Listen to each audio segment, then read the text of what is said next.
I even show my son this little boy's picture, and it's a teaching opportunity for him. I said, well, they work really hard to make their daily earning, and so hopefully learning how to be and become a young entrepreneur. Okay, the next one. As a surgeon, this is our actual picture for the OR, and this is just the basic anesthesiologist desk. Everything was using a Ziploc bag, and that sink, I think, probably is out of all the places, this is the only place that is clean because you can wash, but you can tell it's pretty. It's dirtier than a lot of our laundry rooms. And a lot of the gauze are being used multiple times, and they actually are no longer white. They're pretty much brown color, but people still use those. And you have the next slide. And so I'm a breast surgeon, and I was thinking, what can I do for people out there? So I brought my ultrasound, and we're able to use ultrasound to find some breast lesion. And we did about 10 breast surgery in that 3 days. And what patient brought me is a little baby food jar, and I wasn't really sure why did they bring me the little jar. And after surgery, I learned, well, when I take it out from their breast, we have to put in the jar, and the patient has to take to the outside clinic to pay the money to get it to be read and to see if there's a cancer. Of course, most people don't have the money; they may just toss the specimen away. And we were able to do a breast surgery for about a 15-centimeter lesion, but I didn't want to show this the lesion because it may not be very pleasant while you guys eating dinner here. So that was just the before surgery and after surgery. I have the last one. This is a very interesting picture because this is surgery we did for this lady on both breasts. And after surgery, she was having shortness of breath. What I learned in the United States, after surgery is the most critical part about patient care because anything can happen. Patient can have a heart attack. Patient can have a pulmonary PE, and or it can be a lot of things. So at that time, I was in my mind thinking about the training I had at Kaiser. We need an EKG, we need an anesthesiologist, we need our chest X-ray, but we don't have any of those. So the only thing we can think about is to try to bring the patient up. And the bed does not even move. The bed is just basically a flat iron board. So we had to put a few boxes and just kind of prop her up. And good thing she did not have a lot of major complications. She was just very anxious. So those are the things I learned from this trip. And I feel that sometimes we took things for granted. And I think there are a lot of obstacles during the medical mission. And what we learn, every single obstacle can be a learning opportunity for me. And it's a great opportunity for me to step out of my comfort zone. And so I highly encourage all the medical students here and to go with us next year. Thank you, Aaron. Stay here, don't go. Okay, story not end only here. This is an acupuncture service. We needed the Kenny, we need the Tina over here. Okay, I want you to look at that. Kenny taking care of a lot of the sick people in Guatemala. Do you know who is a patient looking for the help from Tina? That is Dr. Lin. Dr. Lin is so exhausted, and Jamie is so exhausted, so Jamie look for who? Tina. Tina come to help. So this is the patient. Yeah, Kenny, do you want to say something?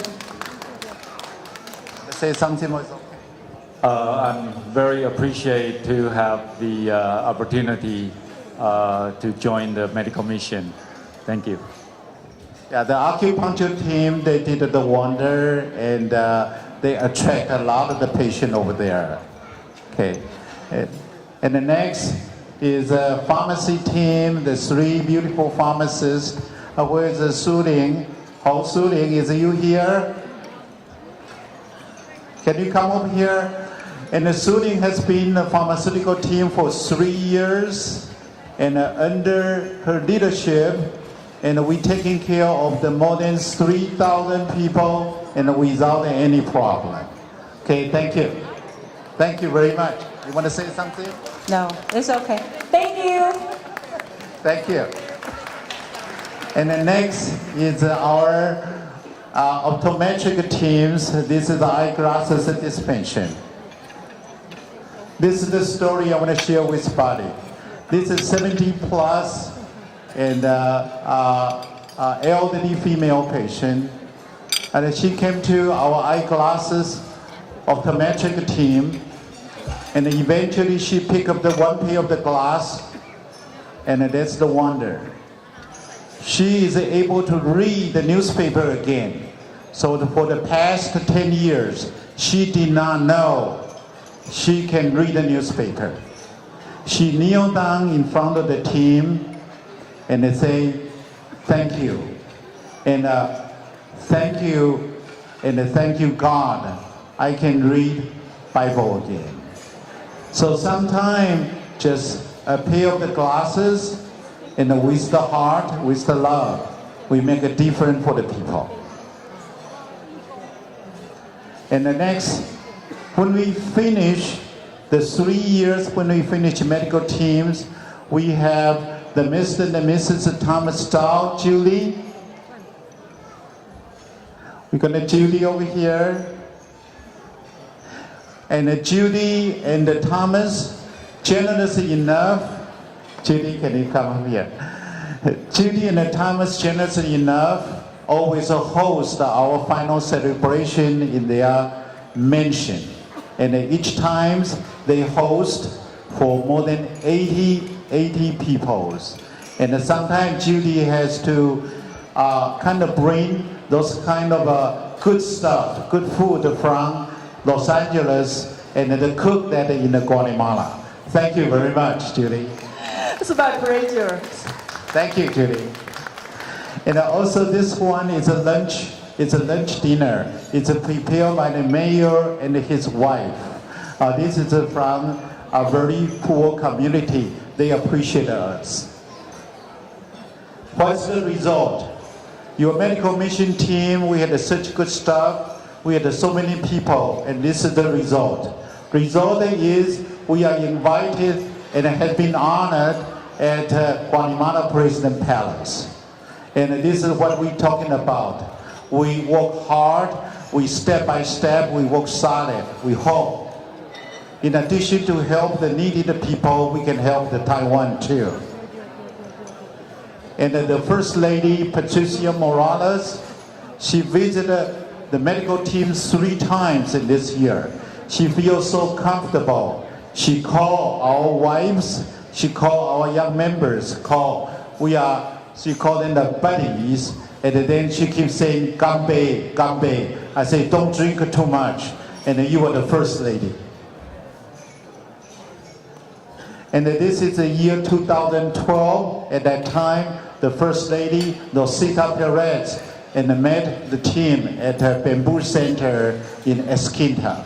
This is 2015. Her son, Otto Perez, is the president's son, and he's kind of the prince. He's the prince of the country at that time, we think, and he was the rising star. Unfortunately, right now, the ex-president Perez is in the prison.